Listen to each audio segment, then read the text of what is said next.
Наливаем маточный раствор. Добавили соли, витамины и гормоны. Рецепт коктейля для питательной среды, в которой потом будет жить растение, давно описан в учебниках. Но количество ингредиентов для каждой культуры должно быть свое, рассказывает Татьяна Леконцева.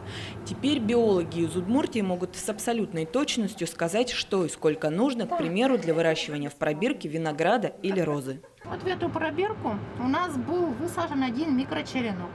Сейчас мы с вами посмотрим, сколько же побегов наросло. 4 полноценных побега весной высадить в саду, а ближе к осени растение зацветет или даст плоды.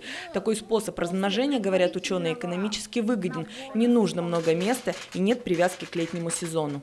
Это возможность выращивать растения во внесезонное время, то есть вот мы размножаем зимой. В условиях открытого грунта зимой это позволить себе невозможно, если только есть специальные оранжереи, это намного накладнее, и в этом и преимущество микроклонального размножения, то что требуются площади маленькие. А главное, эти растения приспособлены к нашим климатическим условиям. Тот посевной материал, который в основном есть в продаже, импортный, говорят ученые.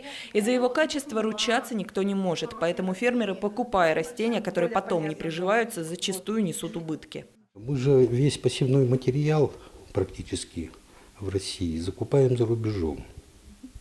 Поэтому, значит, если мы не обладаем собственными технологиями получения посевного материала, соответствующими нашим климатическим условиям, значит, пищевым, там сказать, ценностям, да, биологически безопасным, то для нас это уязвимое место для страны.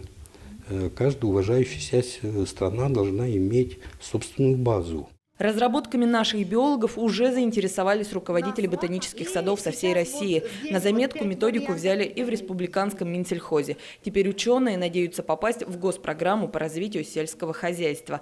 Альбина Валикжанина, Василий Хохряков, телеканал «Моя Удмуртия».